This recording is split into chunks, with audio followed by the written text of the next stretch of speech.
haven't had an intro disclaimer in a little while. Just want to let you know, because of just the realities of my life and travel and things like that, I'm recording this episode on July 4th evening. So you might hear some fireworks and stuff in the background if you listen closely. I'm going to do my best to try and keep them out of the recording, but there may be times where you can just hear it. I don't know how it's going to be.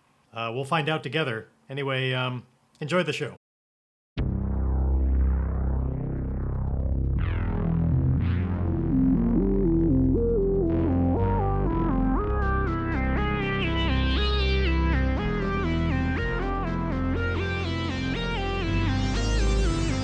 Stranded in space on a ship crashing into the atmosphere of an unknown planet, Emile Spencer knew that the only way to survive would be by his own wits and guile.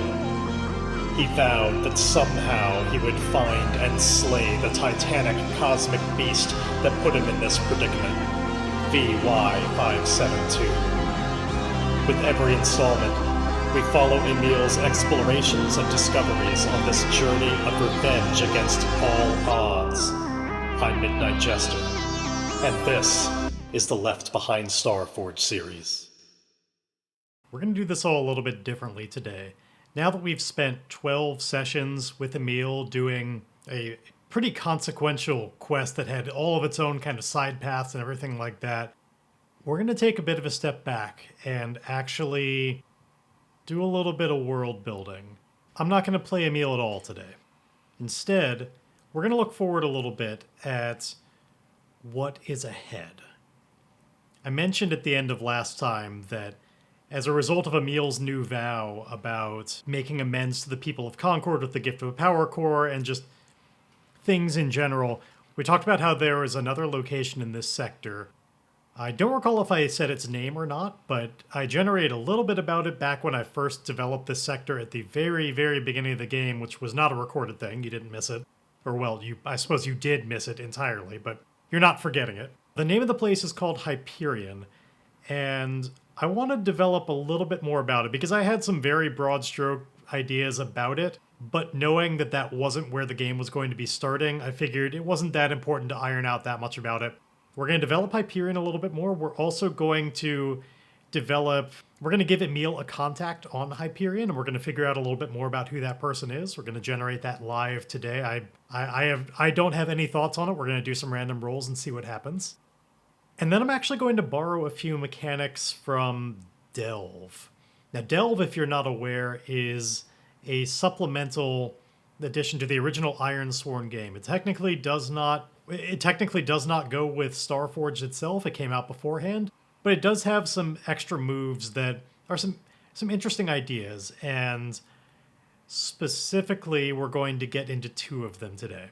The first one is the concept of threats, where you can have active opposition working against you when you have vows, and based on where we left things last time, I feel like Valkyrie should be the face of a threat at this point. Valkyrie has so much against Emile and what he has done that she is now going to make it an active point to oppose him and really try and seek out revenge. Even though Emile has initially escaped the planet, it's not over for Valkyrie, and we're going to make her a threat.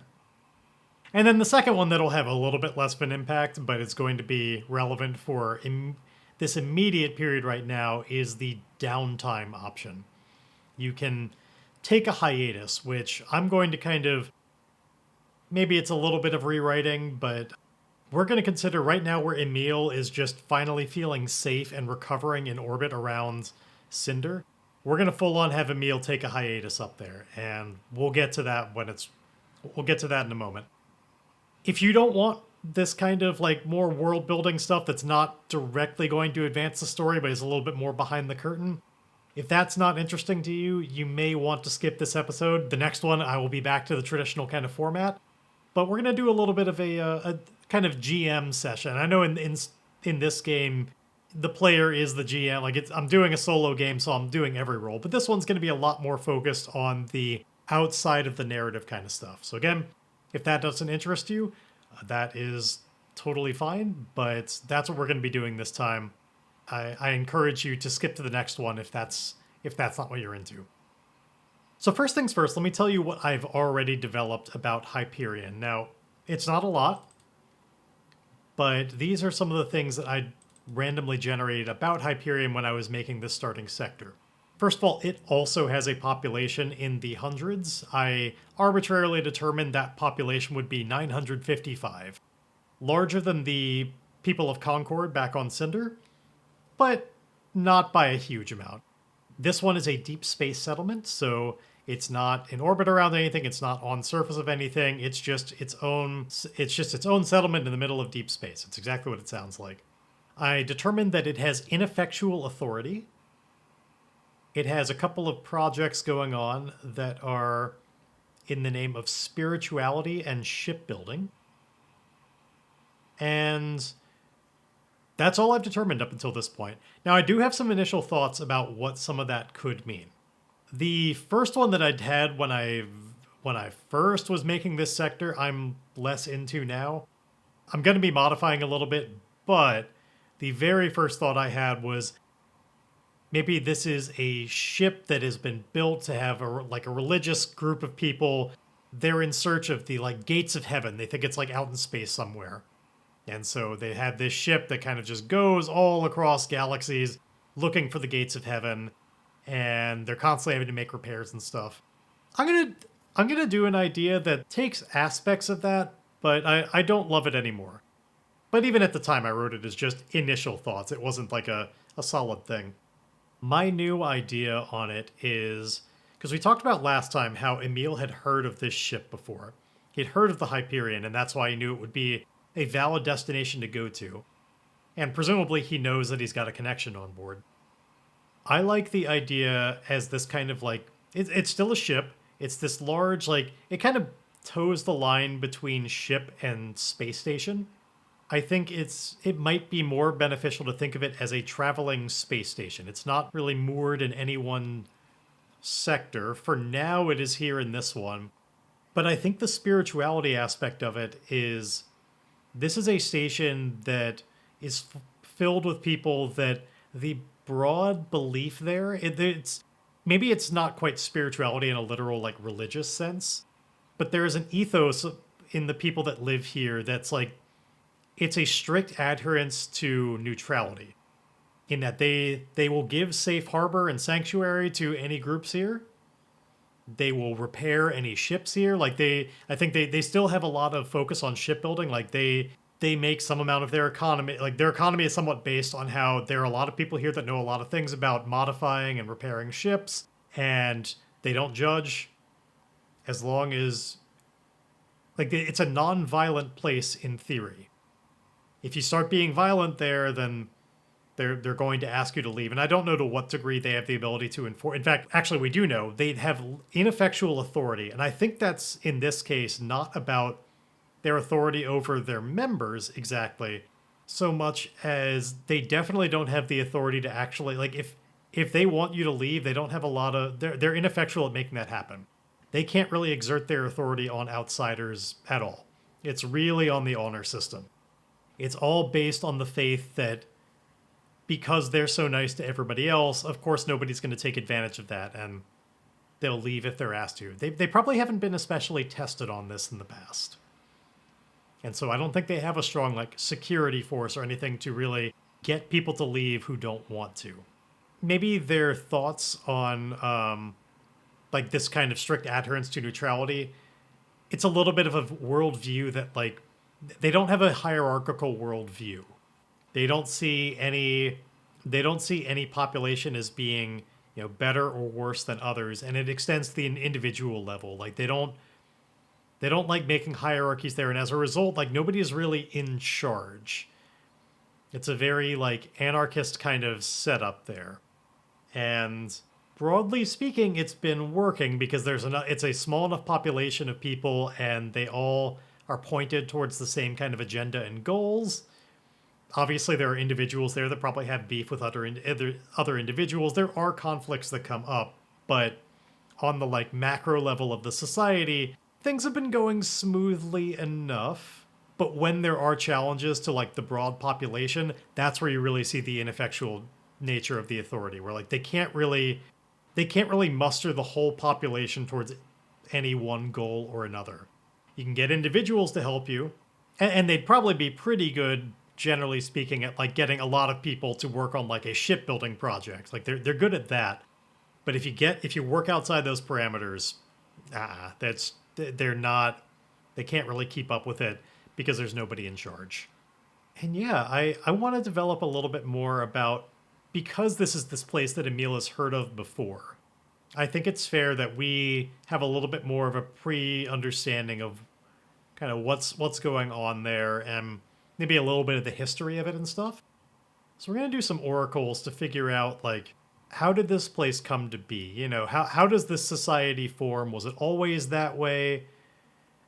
And the first thing I'm going to do to inspire that, actually, I'm going to roll on the first look table for a settlement a couple of times and see if that kind of sparks a little bit about, like, hey, if it looks like this, like, what's the history that got at that point, you know? So our first look for Hyperion is obvious social stratification. Okay, well, that definitely does not work with everything that I just said. That is the antithesis of what I said. Now we can take that in a couple of directions. One of the interesting things about playing this is, rather than run away from an idea like that that's like, well, that's the opposite of what I just said, let's incorporate it. Let's use the thing that sounds completely wrong and find out how to make that so. And there are two directions that I'm thinking of. Either it's that they're known for being so neutral and everything and having no hierarchy, but things have changed recently and there is now obvious social stratification, like somebody has taken advantage of this situation, and like someone has taken over, there is obvious social stratification, which I kind of like that idea a little bit. We'll continue to swirl that around in the mouth. If I were to go with that, I'd probably have it be like an outsider. Like, given everything that we talked about, maybe somebody is taking advantage of the situation. And like, well, yes, there's ordinarily not social stratification there. Right now there is. And so these would be things that technically Emile wouldn't know about until he got there.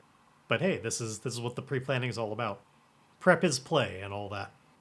So it would either be in that direction where, like, they aren't usually, but right now there is a social stratification. Somebody's taken over and has like their own people at the top and is subjugating perhaps the people that are ordinarily without authority. Or the other direction on that would be the opposite, where like there was a time where there was some obvious social stratification and it became a real problem, and then it out of those ashes kind of arose this maybe overcorrection where it's like, well, nobody should have any position over anybody else. I'm going to go with the first one, and I'm going to trust my gut on it because I feel like I had a lot more immediately coming out of me, like, gross. Let's rephrase it. I had a lot more inspiration on the first one than the second one. Recognizing like just how much more I said about it suggests I have more ideas, and in addition to that, what I really like about the first option is that is going to make a more dynamic situation when we get there. That's already got just like, there's tension. There's a readiness to take advantage of and have narrative come out of that. So let's keep the idea that if we were to get there now, there is obvious social stratification, and maybe we'll figure out a little bit more about who that is. Now, before we do, I'm going to roll a first look a second time to let that inform this.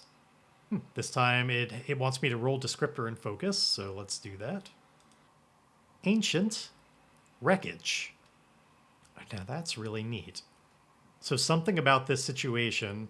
So what do I think of when I hear ancient wreckage? Do I want this to relate to the obvious social stratification? Given that the point of this exercise was to know a little bit more about the history of this place, let's have the ancient wreckage relate more to the history. Is it that this is part of a first look? So given that this is a place filled with people that are very good at shipbuilding, I do like the idea that perhaps this whole ship is like cobbled together out of just lots of like the whole ship is just jury rigged from like lots and lots and lots of different components of ships they were put together and made into this station. It really pairs well with the idea of Emile like his like scavenging nature. Like clearly these are people that have a lot in common in that. So much so that it does make me wonder if Emile himself has spent some time here or has history. I'm gonna roll an oracle on that because this whole game we've not known a lot about where Emile comes from. He had limited memory from whatever happened with VY572, but I don't want it to be full on like amnesia the whole time where like he has to learn by talking to people. I think as his memory is recovering, we the audience can know a little bit more too. So let's just randomly determine that. We know Emile knows somebody here. Has Emile ever spent any time, like, given how good Emile is at scavenging and how good these people seem to be at scavenging, does Emile have a history, like, living on Hyperion? And I'm going to set that, I'm going to say it as unlikely, just because, you know, there's a lot of avenues into being a scavenger. It's not like they're the only people that know how to do it, but let's see. Does Emile have a history living on Hyperion with an unlikely chance? The dice say no. To do my usual thing here, it would have been yes if I had set it at 50-50, but we didn't. We set it unlikely. So Emile does not have history living here, but he at least has this in common where this is a ship built by scavengers, which implies to me, you know, you do that sort of thing. You make something out of wreckage because you have to, right? Like it's probably never going to be as nice as something just built from scratch to be exactly what it's supposed to be. Like there'll always be, you know, these odd angles, things that aren't, these compromises you have to make just based on we're using something that used to be something else. And so it sounds to me like at least the initial construction of Hyperion was done because they had to. I'm going to arbitrarily say, like, I'm going to say what makes most sense to me is perhaps that the initial construction had to be built on a budget. And then, like, the way I see it, Hyperion, like, this is not the first generation of builders still living here. I think this has been going on for a little while. It's been touring across the galaxies and stuff. In fact, I don't even know if there are any of the initial builders still alive. I think that as just kind of a history of this place, there were a group of people that really knew what they were doing, scavenging and building. They put together kind of a refuge themselves. Perhaps there are various different stories about why, and no one knows exactly. Like, now that there have been so many generations, like, people have different theories about why this was so important to them. But it's been a little bit lost to history. Like, it was not recorded well enough why. But they made it. It was successful. They started launching it across the galaxies. There was enough of a population there to kind of sustain itself, attracted other people, and just the culture has maintained this sort of shipbuilding mentality of, like, that's what they're good at. It was built with that sort of purpose. The word got out about their kind of hospitality, and things just kind of maintained themselves from there. But then, more recently than Emile last knew about, somebody has taken over. Well, it was probably not just any one person. Let's give the kind of leader of whoever took over there now that there is this obvious hierarchy, there's some manner of leader in charge, and let's give them a face. So we're going to roll up some character stuff. First, I like working off of just call signs rather than like full names. I think I find them easier to remember. They're punchier to me. It's just kind of a nickname. This person goes by Albatross, which is interestingly the result number 1 on the D100 table, the very first one, which I feel like that alone is kind of inspiring to me. The idea, like, this is the beginning. Maybe we can use that somehow. This guy goes by Albatross. Sounds like bad news. And that fits pretty well with the idea that they're taking over this otherwise peaceful place, taking advantage of it. Initial disposition. Demanding. Yeah, that certainly works. Sounds like they're very comfortable being on top and are making sure that they have things their way. Now, character role. What kind of person is Albatross? Engineer. So interesting. Perhaps that almost suggests that it was more of an inside thing. But I did like the idea of it being an outside force. So we're going to keep that. But perhaps due to his engineering knowledge had an easier time kind of fitting in at first before eventually, you know, making these slow moves towards making a hierarchy here. And like playing the game a little bit, like playing the politics game that nobody really did aboard Hyperion, getting people like being friendly and on their side until they had like enough of a coalition to start like, it's little things at a time, kind of making changes and exercising will and rising up to the top. What is their goal? Their goal is to make an agreement. And I'm going to need a little bit of help on what that agreement could be regarding. So I'm going to roll action and theme now. And we got follow and greed. If I don't want to take too long with this and go with just sort of the most obvious immediate things that are coming to me, which is not always necessarily a bad thing. We talked about how there's a commerce aspect to this place with just the shipbuilding that they do and the repairing everything like that. It might be that this, like, to kind of wrap this all together a little bit more, perhaps this is almost like a corporate takeover sort of thing, where there is a company that wants to, like, this is leeching them of their business. Yeah, there are shipbuilders out there. There are people that do repairs, and with how hospitable and nice this establishment typically is, I feel like let's go with also like they don't exactly charge that much, and so it's a real problem for some of the more like some of the other corporations that are responsible, and perhaps the issue is like, back when Hyperion was in a very different location, it didn't matter so much, but now Hyperion has gotten closer into the territory of like maybe the next sector over or something like that has this corporation. And they see Hyperion a-coming, and they don't like that. So what we're going to say is that this Albatross, while being an engineer, is really more representative of the entire, like, the company that this, let's get a name for this, like, shipbuilding company. Oh! Okay, hold on, let's tie this all back in together to the ancient wreckage. This company owns the stuff that Hyperion was made of, and they want it back. So the agreement that they want is basically this was like a whole legal dispute thing where like they like sent space lawyers and shit to tell Hyperion like you have robbed us of our property, and like there's like proprietary equipment and what they were using, shit like that. And this company was like, that's ours, you need to give it back. And Hyperion was like, no, this is our home now. And like we travel, we do all this thing. We're doing important work. We can't just disassemble it. It's too integrated and everything. And so now the company has sent over Albatross to basically take over so that in time they can influence things to basically disband this place so that they can indeed have their stuff back. Or perhaps it's not that harsh. They're not full on looking to dismantle the place. However, they've sent Albatross there who got integrated into the community. I feel like this is like a long play kind of thing. It's been happening over the course of years.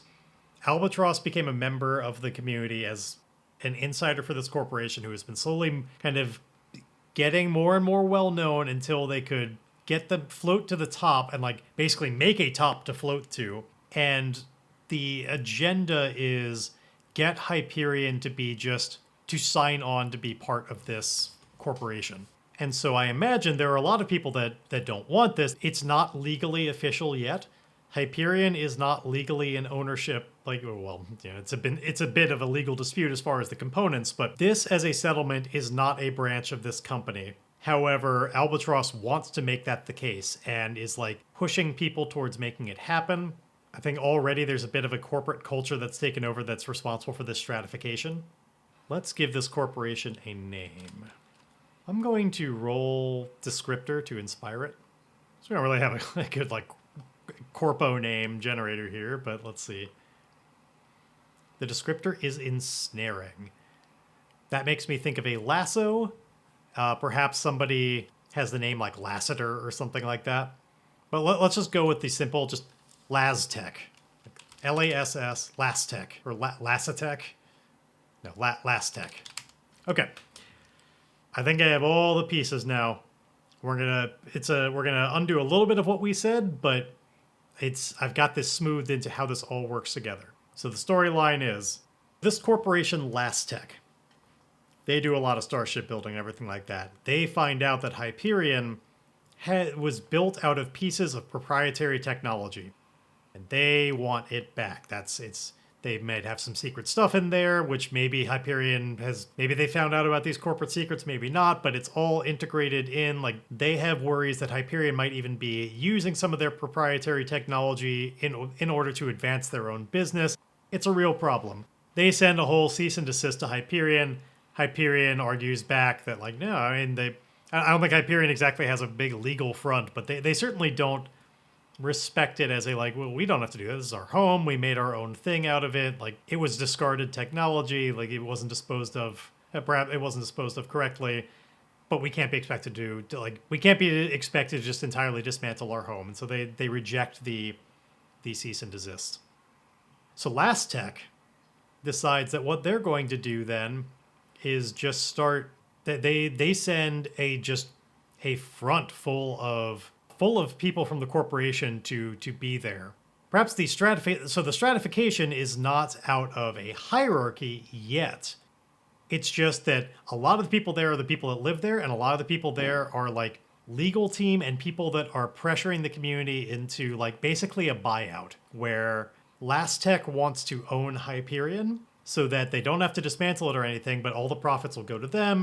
They're trying to do a corporate takeover, and so there are a lot of people from both sides there, and the leader of the leader that's kind of representing Last Tech. Let's go with Last Tech. I like the way that rolls off the tongue better than Last Tech. I know it came from lasso, not lazo, but Last Tech, still spelled L-A-S. Albatross is the face of Last Tech over there. Got a lot of engineering know-how, and is one of the people trying to spearhead this deal into just this full-on buyout. And there's a lot of tension there right now because some people, there are some benefits and some drawbacks to it. And so people are divided, and it's very hard to make a deal go through when there's no real authority to be negotiating with. And rather than roll a settlement trouble, I think we've basically just invented it. That's what's going to be going on Hyperion when we get there. I love it. Now, an additional thing that I would love to know, we have a contact there. Now, we just found out all about Albatross. Let's make another character. I am just going to give myself a connection here, just like as if it were a starting sector. And actually, despite what it might first seem, you can do this. We don't have to develop a connection. We don't have to make a connection with a character that we just kind of stumble on in the fiction. We can use the make a connection move to just make somebody. If you're familiar with the game Burning Wheel, it's kind of like making a circles roll. We can invent a type of character that we want and use the make a connection move to just kind of establish them. Somebody of a certain kind of role. Now, in this case, I don't have a specific role in mind. I would like that to be more randomly determined, but we're still going to use the make a connection move right now. So when you search out a new relationship or give focus to an existing relationship, which is what we're doing, we're giving focus to an existing relationship, even though we don't know what that is as players. We're establishing that this relationship exists, and we're now going to be focusing on it in the narrative. So we're going to roll plus heart, and we get a weak hit. So you create a connection, but it comes with a complication or cost. Envision what they reveal or demand. Give the connection a role and rank. Whenever your connection aids you, there's going to be a complication or cost with this connection. So we're going to figure out more about what that means once we know more about who this person is. So let's again start with, let's get a call sign for this person. Deuce. All right. So Deuce, I'm going to give him a given and family name too. Actually, maybe not because it was just occurring to me, like, it could be more interesting if these aren't all just like human people and like maybe their name structure is different. Like, hell, for all we know, Deuce could be a robot. There could be a droid on this which I'm kind of leaning towards that just to change things up and make it interesting. I like it. So let's get a role for this character. Scholar. This is gonna be a like C-3PO motherfucker over here. A little bit more knowledgeable than anything else. Like some kind of repository. I kind of like that idea. Like they're maybe not literally a scholar, but like something intellectual and more like based on having a lot of knowledge. In the same way that I'm not necessarily going with this, but ooh, I am going to go with this. And I know what the complication, what might be a little bit complicated about this. So Deuce I think Deuce is not from the people who live on Hyperion. Deuce is one of the Laztec people. Like, Deuce is a Laztec, like, legal android whose scholarship is just knowing it, the giant repository of precedents and law. Deuce is a law bot. Oh my god, and it just occurred to me that so we have Ace Attorney, now we have Deuce Attorney. Okay, now I have to go with this route. So Deuce, who is an android lawyer. Let's see if we can work in a first look on here.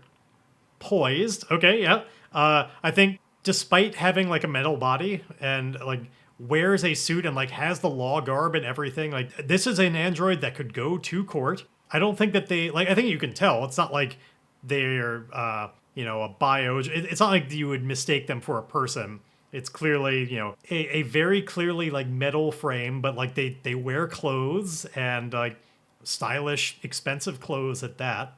They have, a fancy gold pen and all of that. Like they work for quite the corporation and have to look the part. Initial disposition. Wanting. In this context, I think it makes sense that what they want, they're trying to make a deal. They're struggling so much because they are used to, Deuce is used to dealing with a lawyer on the other side. Some legal representation. They're used to hierarchy, and that's not what we're getting out of Hyperion. Deuce is a little out of sorts. Now, I do think that, I think we've got a decent amount for Deuce. I've got to set a rank. We know that they'd be helpful at as a like repository of legal information. That's where they would really be able to add a +1. Got to set a rank for Deuce.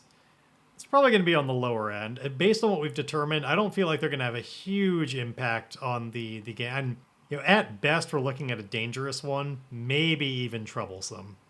In fact, yeah, I think I'm just going to leave Deuce as troublesome.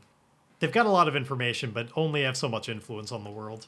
I imagine they're only one part of the legal team for Laztec, and so even if you were able to sway Deuce into doing something, and there's only so much impact they could have on the larger corporation.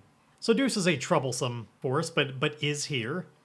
And in order to give a complication to this, I feel like we should find out about a little bit of like legal run-ins perhaps that Emile has had with Laztec in the past.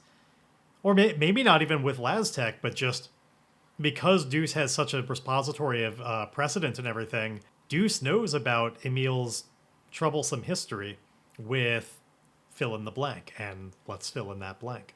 In order to inspire Emile's legal trouble, let's give an action and theme to like some event in his history. Uphold and warning are what I got out of that action and theme.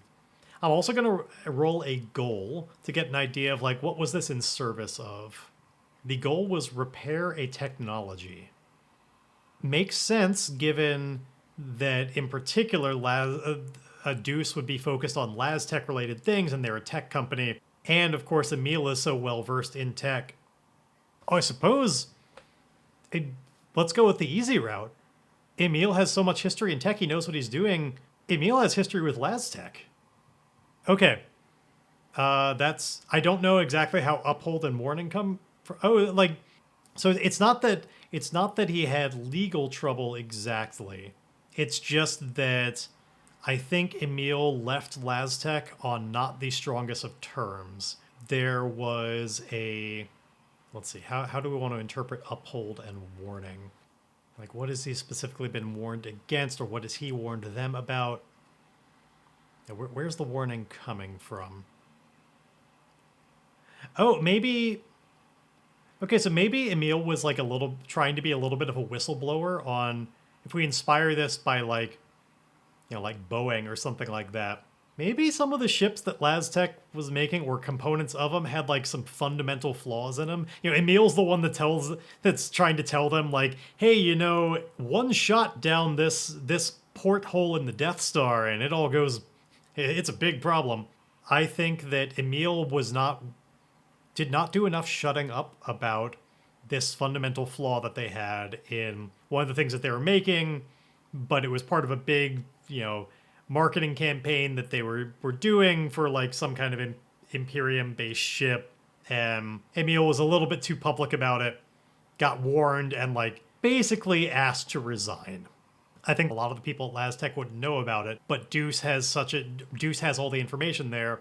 Deuce knows that Emile was not the most friendly to the company, and perhaps there is even like some, as part of this agreement of him leaving, that like gave him, that maybe he got a good payoff or something like that Emile was willing to take and use that to get set up in other parts of his life. But part of the terms on that were all about things that he was not allowed to talk about, and all sorts of like just warning and upholding of like that they could take him for a lot of money if he were to violate this agreement. So that's the complication. And I think the reason why Emile already has a connection with Deuce is Deuce was probably there when they were drafting up all this paperwork. Like, Emile remembers Deuce. Probably not completely fondly. Actually, I'm kind of interested to help inform a little bit of the characterization of how to play Deuce. Like, what was Emile's impression of him? I'm going to ask the Oracle on this. I'm just going to set this at 50-50, which is the question: does Emile have a favorable opinion of Deuce? 50-50 says no, which is not too surprising. It was a bit of a tense moment, and it's sounding to me like Deuce pretty much abides by the company line, like as programmed. Though, man, does that make me want so desperately to develop this connection by having Emile basically like reprogram Deuce to perhaps serve his own needs. We'll see if that comes up. I'm swimming with ideas on where this might lead next. So what that's telling me is I've done the job on developing this situation a little bit more, like what's going on with Hyperion, who this connection is. We've got some good stuff to work with, which means I want to move on to the next idea that I wanted to do, which is introducing Valkyrie as a threat using the threat mechanics from Delve. Now, Valkyrie is an active threat. And the way threats work in this is they accompany a particular vow. So in this case, Valkyrie is going to be opposing the vow of I will make amends to the people of Concord with the gift of a power core.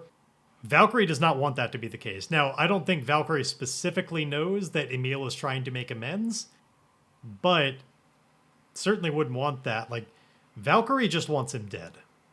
And so the threat is Valkyrie, and the threat's goal is have Emile assassinated. So I'm going to add that into the notes on this vow. Threat of Valkyrie. Threat goal is have Emile killed.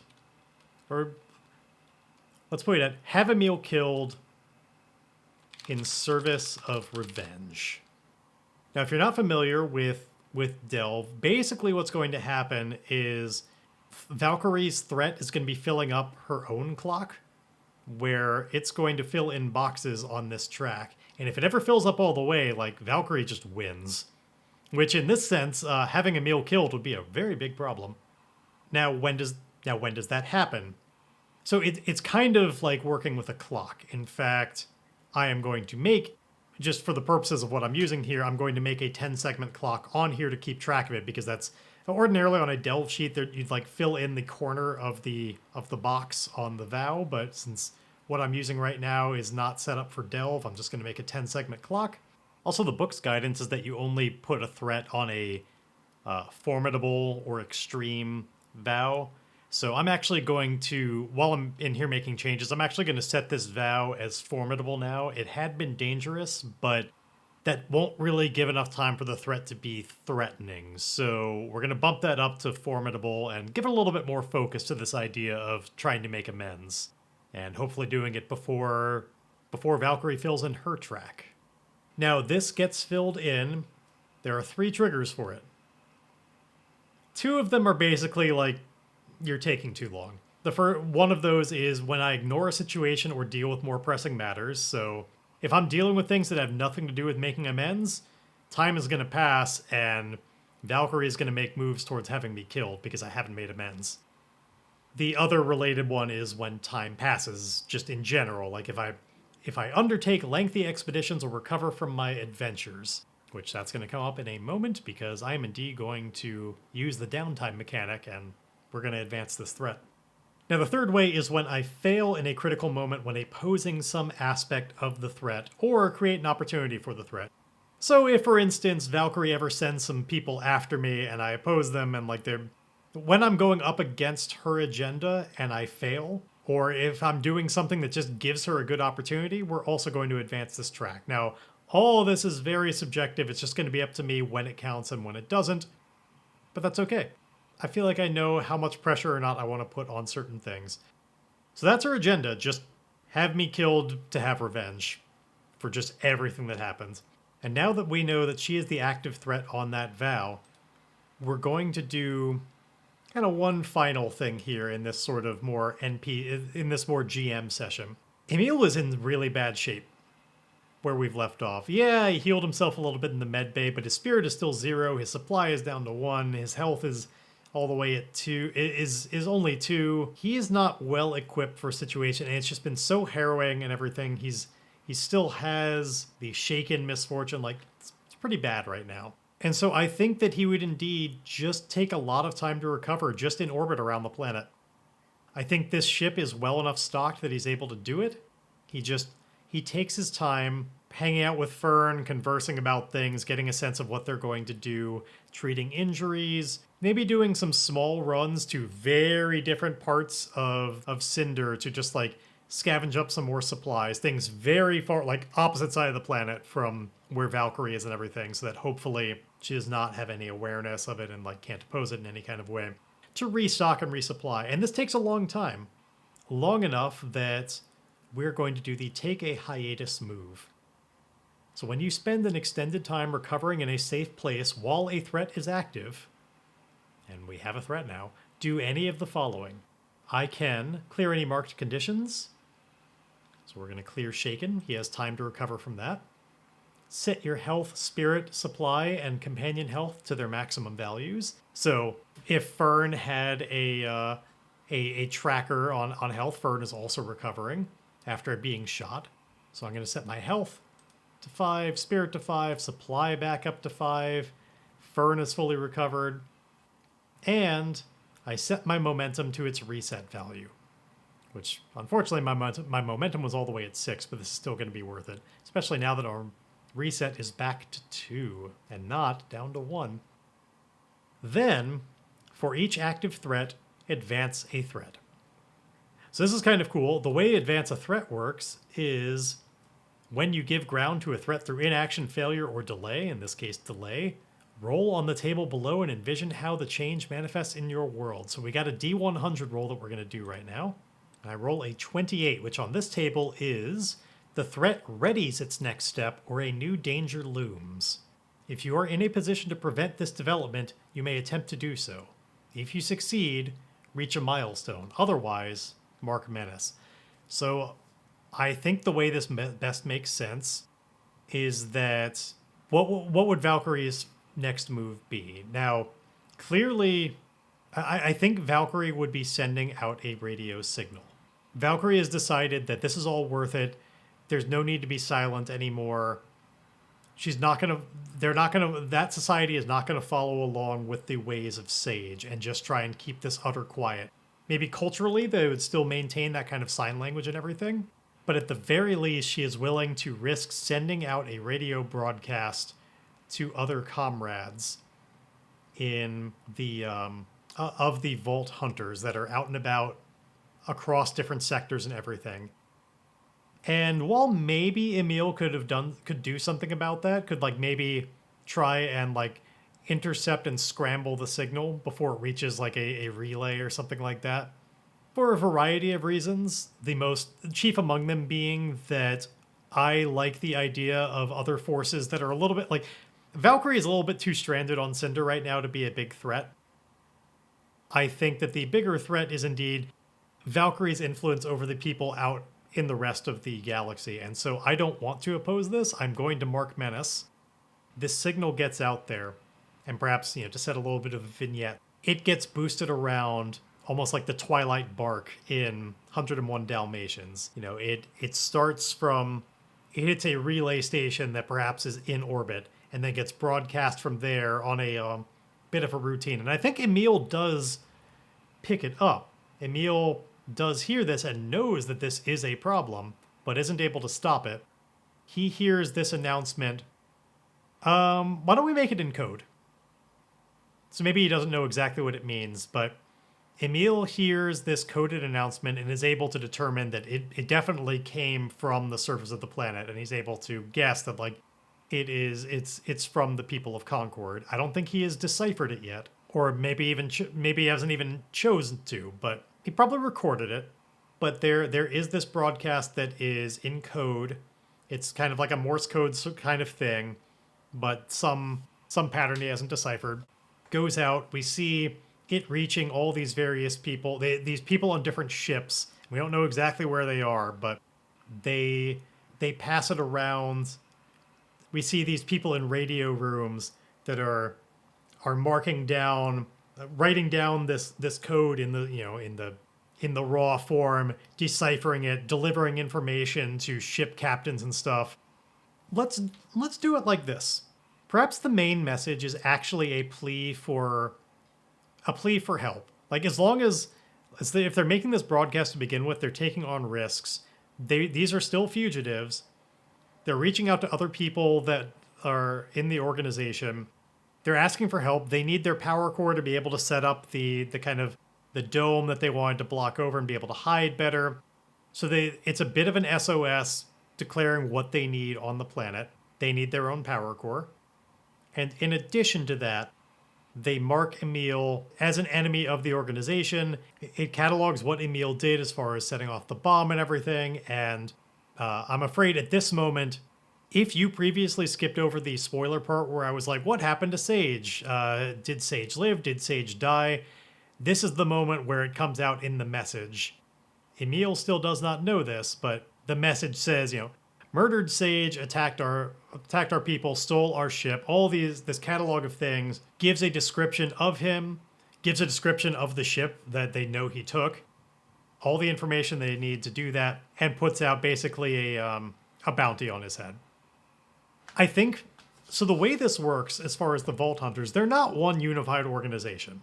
She is reaching out to other people that have similar goals and often work together, but it's not like they're all part of this big hierarchy and that every Vault Hunter knows what every other Vault Hunter knows, everything like that. I believe what Valkyrie does is offers up a bounty of information that she has regarding a nearby vault. She has a location that she would be willing to share to anybody who brings back proof of Emile's execution. This broadcast goes out. Emile picks it up, but doesn't know what it means yet. And in this little vignette, it's getting picked up by relays and such. Various captains are mulling over what to do and figuring out through their greed whether or not they should go for it. I think the ones that know, like, that's just not their, it's too far away. They've got too much going on. Like, some people are just rebroadcasting it to help in the name of helping her out. Some are more focusing on the power core part of it, but some of the more violent, chapters of the Vault Hunters are definitely considering this opportunity here. So yet another little kind of pressure point to be hitting on how things might be developing in the plot. What exactly is Emile going to do with this Hyperion situation? How's he going to interact with Deuce and Laztec? And is he going to change the situation there or not? Is he going to get encountered by one of these Vault Hunters pinged by Valkyrie? So many questions raised by all this background stuff we've determined this time, and I hope you've enjoyed it. But of course, all of these are questions for next time.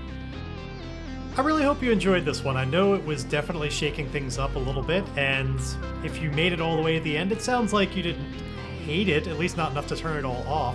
In the name of shaking things up a little bit more, though, I'm actually going to do the prompts a little bit different this time. We're going to go with a descriptor and focus, and I was trying to think about, what do I want from y'all? And my mind turned back to LazTech. So I decided what I want is a logo for LazTech.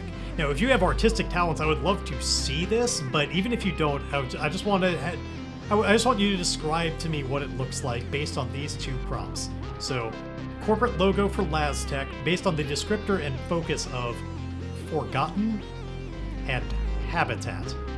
How does LazTech use Forgotten Habitat to inform their logo?